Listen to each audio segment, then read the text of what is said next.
할렐루야. 4월 15일 수요일 큐티 영상 시작을 하겠습니다. 오늘 말씀은 에스겔 34장 1절에서 16절입니다. 우리가 에스겔 말씀, 특히 선지서의 그런 말씀을 볼 때마다 우리 이런 그 마음 가운데 하나님의 마음을 잘 집중해서 살펴본다, 이런 마음으로 접근하는 것이 좋습니다. 원래 친한 사람들은 마음을 나누는 거죠. 마음을 어떻게 나눕니까? 마음을 나눌 때는 두 가지를 나누는 것입니다. 자기 그런 삶을 나눌 때 자기의 생각과 감정을 더불어서 나누는 것입니다. 선지서의 그런 그 말씀 가운데 특별히 에스겔서는 하나님의 그런 생각과 하나님의 그런 감정이 잘 나타나 있습니다. 그런데 하나님의 감정을 이해할 때는 우리가 꼭 기억해야 될 점이 있습니다. 이게 신인 동형 동성론이라 그러는데, 하나님을 사람의 형상과 사람의 성품으로 나타낸다는 것입니다. 하나님이 사람의 형상과 같을 리가 없습니다. 그런데 하나님의 손, 그러면 하나님의 능력을 나타내는 것이죠. 이렇게 사람의 형상을 통해서 하나님의 모습을 나타내는 것입니다. 두 번째는 감정인데요. 이 감정을 하나님이 사람의 그런 표현으로 그냥 하시는 것입니다. 예를 들어서 하나님께서 노아 홍수 때 사람을 지으신 것을 후회하셨다, 이런 말씀이 나오거든요. 원래 하나님은 어떤 일을 하실 때 후회하지 않는 분이십니다. 그런데 후회했다는 그런 표현을 그대로 쓰고 있는 것입니다. 가슴을 아파하고 하나님이 돌이키시고 뜻을 바꾸시고 뭐 이런 내용들이 그대로 나오는 거죠. 그것들은 다 사람의 감정, 그것을 그대로 표현해서 사람이 하나님의 감정을 이해할 수 있도록 돕는 것이지, 명확하게 하나님의 차원의 수준의 그런 표현은 아닌 것입니다. 그래서 성경에 나오는 하나님의 그런 감정을 볼 때도 하나님이 우리가 이해하기 쉽게, 우리가 그 계시의 말씀을 접근하기 쉽게 표현해 주셨구나 하는 것들을 이제 알아야 되는 거죠. 왜 그렇습니까? 에스겔서에 나타난 하나님의 그런 감정이 변화무쌍한 것입니다. 계속적으로 이 두 가지가 같이 나오는 거예요. 죄악을 저지른 이스라엘 백성을 내 하나님이 심판하시고, 그리고 또 그 죄가 있는 그런 이스라엘 백성을 구원하시겠다는 그런 그 마음을, 두 가지를 같이 표현하고 있는 것입니다. 여러분 친구 중에 우울증 있는 그런 친구가 있습니까? 조울증은 어떻습니까? 조울증. 우울해하는 그런 친구도 어려운데 이 조울증 친구도 굉장히 어렵지 않습니까? 화를 냈다가 우울하다가 다시 어느 날 보니까 또 너무 밝은 거예요. 그러면 마음에 저 친구 참 대하기 어렵다, 그런 그 마음들을 갖게 되죠. 이 경망스럽게 표현을 하는 것일 수도 있는데, 하나님의 감정이 조울증처럼 나타나는 것입니다. 이 이스라엘 죄악을 보면서 너무 가슴 아파하고, 안 되겠다, 내가 반드시 너희를 심판한다, 이방인을 들어서 너희를 칠 것이다, 너희를 다 멸절할 것이다, 뭐 이렇게 강하게 나오는 겁니다.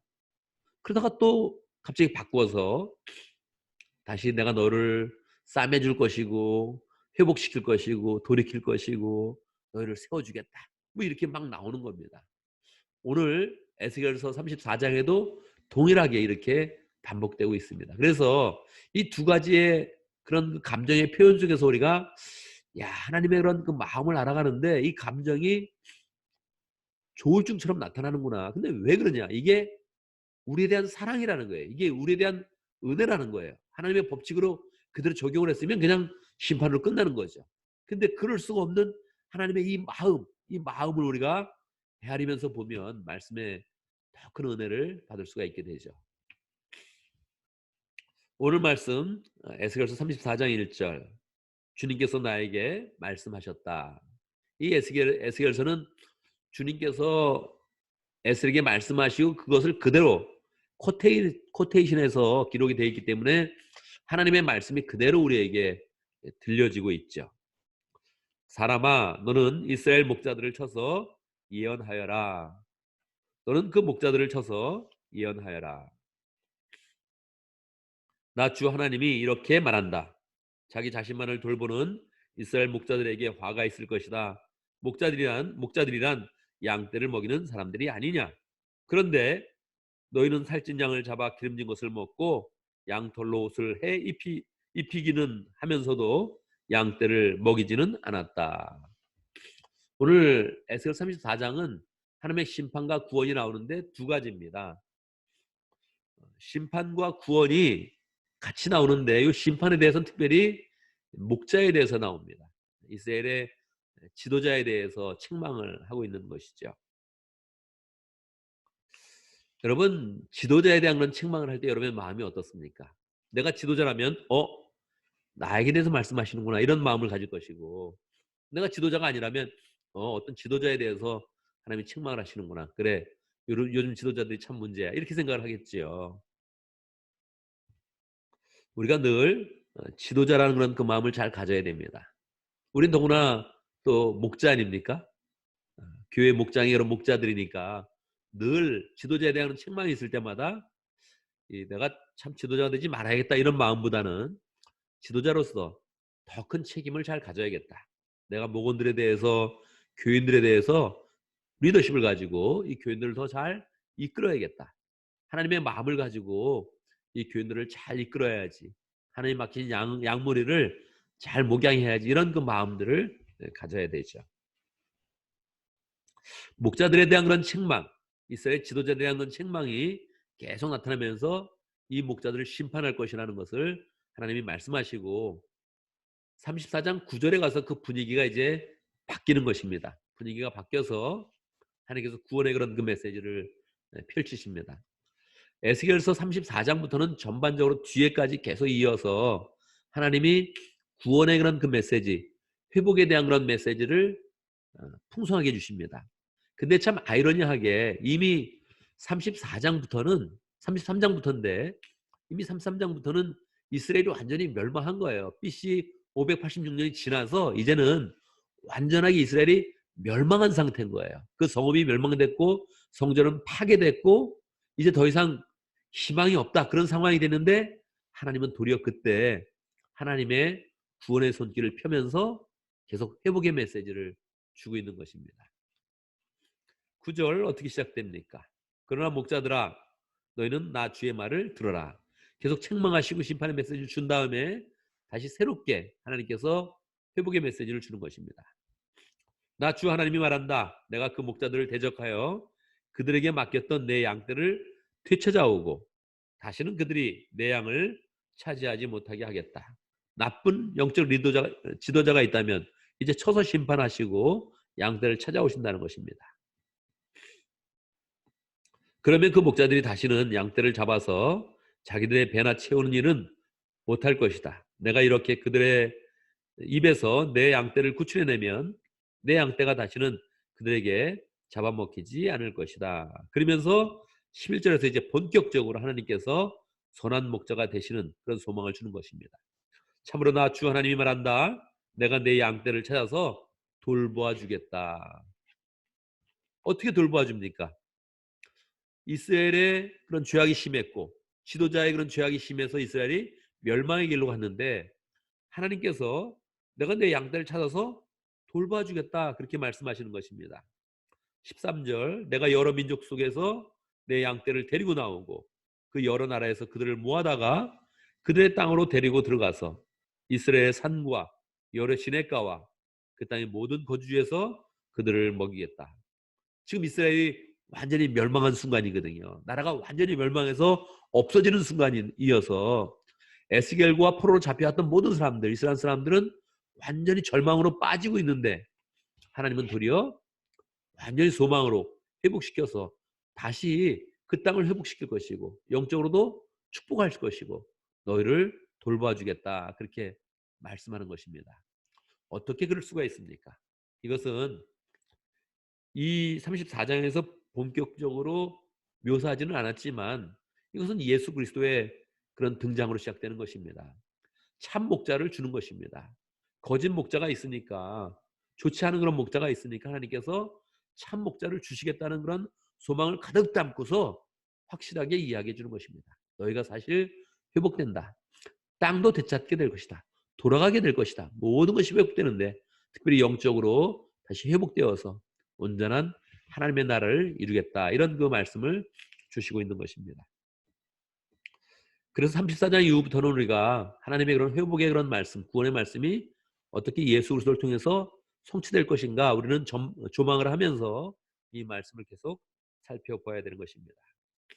오늘 말씀을 보면서 우리가 초점을 맞춰야 될 것은 하나님의 그런 마음을 잘 이해해야겠다. 특별히 하나님의 마음을 이해하려면 하나님의 법칙을 이해해야 됩니다. 하나님께서 죄를 지으면 심판하시고 죄를 얼마나 싫어하시는지, 얼마나 그것을 깨끗이 정리하기 원하시는지 하나님의 법칙, 섭리를 잘 이해하려고 마음을 먹어야 됩니다. 두 번째로는 지도자로서 더 큰 책임이 있다는 것을 늘 생각을 해야 됩니다. 나는 지도자가 아니야. 괜찮겠지. 이렇게 생각하지 마시고 내가 늘 지도자로 서 있을 것인데, 영적인 목자가 될 것인데 내가 책임감을 가지고 양떼를 더 잘 인도해야지. 더 잘 목양해야지. 이렇게 지도자로서 책임감을 회피하지 말고 하나님이 주신 그런 그 마음으로 양떼를 더 잘 보는 마음으로 지도적을 회복하겠다. 이렇게 마음을 먹는 것이 좋겠습니다. 세 번째는 구원을 향한 하나님의 의지. 이것을 우리가 잘 이해해야 됩니다. 구원을 향한 하나님의 의지는 마치 우리가 보면 하나님이 하나님의 법칙을 깨시면서 나가는 것을 알 수 있습니다. 제가 경망스럽게 조울증 환자에 비교하지 않았습니까? 하나님의 감정이 극하게 변화되면서 하나님 왜 이 말 했다가 저 말 하시지? 왜 하나님이 우울했다가 다시 소망으로 나가시지? 이렇게 그 감정이 변화무쌍하게 변하는 것을 느낍니다. 그것은 우리에 대한 사랑인 것입니다. 그것이 하나님의 법칙을 깨면서 도리어 우리를 사랑하겠다고 말씀하시는 것은, 그것은 하나님이 우리를 얼마나 귀하게 여기는지, 하나님의 구원의 의지가 얼마나 강한 것인지를 우리가 미리 알아야 이것을 더 풍성하게 은혜를 받지, 그렇지 못하고 냉랭하게 이것을 보면 하나님 좀 이상하시다, 하나님 변덕이 심하시네, 이렇게 정말 경망스럽게 이것을 맞춰갈 것입니다. 그래서 우리의 그런 그 마음 가운데 하나님의 그런 구원의 의지가 우리를 향해서 얼마나 뜨거운지, 우리가 정말 나락으로 떨어져도, 멸망으로 떨어져 버려도, 이미 완전히 모든 상황이 맞춰져도 다시 하나님이 새롭게 세우신다 하는 것을 우리가 깨달으면서 이 말씀의 소망의 메시지를 붙잡아야 됩니다. 우리가 함께 기도하기 원하는데, 코로나19 팬데믹을 통해서 우리가 미국을 더 많이 위해서 기도를 해야겠습니다. 미국은 아직 정신을 못 차렸습니다. 계속 아직 정점을 찍지도 못했는데 경제가 회복될 거라고 막 얘기도 하기도 하고, 그래서 어제 주가도 너무 많이 올랐던 것입니다. 뭐 하는 짓입니까? 바보요. 이것은 정말 사기꾼과 같은 그런 행동입니다. 미국은 아직 정신을 절대 못 차렸습니다. 우리가 미국을 위해서 꼭 회개 기도를 해야 됩니다. 미국의 지도자도 정신을 못 차렸고 미국의 국민도 아직 정신을 절대 못 차렸습니다. 우리가 이 상황을 미국인으로서, 미국에 사는 사람으로서 우리가 더 책임감을 느끼고 위해서 기도를 해야겠습니다. 우리가 미국을 위해서 기도하지만 또 우리 스스로도 더 겸손하게, 또 안전하게 건강을 잘 지키면서 지내야겠습니다. 이것을 이제 삼자라고 보고 그렇게 막 이야기를 하다 보면 자기 자신의 모습을 더 잘 못 볼 수 있습니다. 우리도 정말 겸손한 마음을 가져야 되고, 이 바이러스 쉽게 보지 말고 정말 조심하고 건강을 잘 챙기면서 안전하게 잘 지켜야겠습니다. 특별히 하나님께서 건강과 안전을 주실 때, 건강과 안전이 우리의 삶의 목표가 아닙니다. 우리가 바이러스에 걸리면 어떻게 되겠습니까? 병에 걸리게 되면 그냥 잘 나을 것이다 믿고 열심히 기도하고요. 죽게 되면 죽는다 생각을 해야 됩니다. 어떻게 하겠습니까? 죽게 되면 죽는다. 우리가 여기가 목적이 아니고 영생의 목적인데, 하나님, 내 하나님 앞에 갈급한 마음 가지고 하나님의 마음도 이해하고 하나님의 은혜 속에서 하나님의 품으로 들어가겠습니다. 그래야 되는 것입니다. 그래서 우리는 더 조심하게 잘 생활하고, 하나님이 건강을 주셨다면 더 하나님의 일을 잘 감당할 수 있도록, 건강만이 목표가 아니고 안전이 목표가 아닌데 우리가 잘 하나님께서 주신 건강 속에서 이런 때에 또 하나님의 일을 잘 감당할 수 있도록, 하나님의 마음을 더 잘 이해하면서 하나님의 사랑을 잘 펼칠 수 있도록, 목원들을 돌보고 더 VIP까지 더 만나는 복된 삶을 살 수 있도록 함께 기도하겠습니다. 여러분, 말씀 마치고 각자 기도하는 시간 갖기를 바랍니다. 제가 마치는 기도하고 각자 기도하는 시간 갖도록 하겠습니다. 하나님의 은혜 감사합니다. 이스라엘의 모습이 우리의 모습인데 하나님, 우리의 모습은 늘 죄악으로 가득합니다. 공평하게 심판을 하신다면 우리는 반드시 심판을 받고 멸망을 할 수밖에 없습니다. 그런 존재를 하나님께서 하나님의 법칙을 깨시면서 예수님의 은혜로 우리를 덮어주시고 죄악은 다 감춰주시고 없애주시고 도말하여 주시고 우리를 도리어 하나님의 사람으로 만들어주시고 하나님의 자녀로 만들어주시고 하나님 나라의 상속자로 만들어주시니 감사합니다.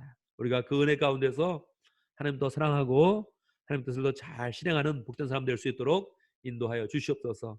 하나님 아버지, 또 코로나 바이러스가 계속 확산되고 있습니다. 특별히 미국에서 계속적으로 더 많이 확산되고 있는데 아직 겸손의 모습은 보이지 않고 회개하는 모습도 절대 보이지 않고 하나님 아직도 교만한 그런 상태에 있습니다. 불쌍히 여겨주시고 하나님 긍휼히 여겨 주시옵소서.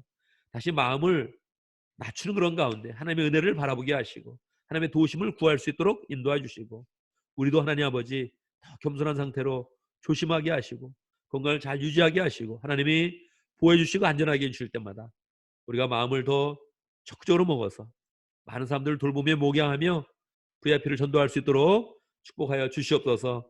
늘 하나님 일하기에 참 좋은 때인데 하나님 우리의 마음을 적극적으로 먹어서 주의를 잘 감당할 수 있도록 축복하여 주옵소서. 예수님의 이름으로 기도드리옵나이다. 아멘, 아멘, 아멘.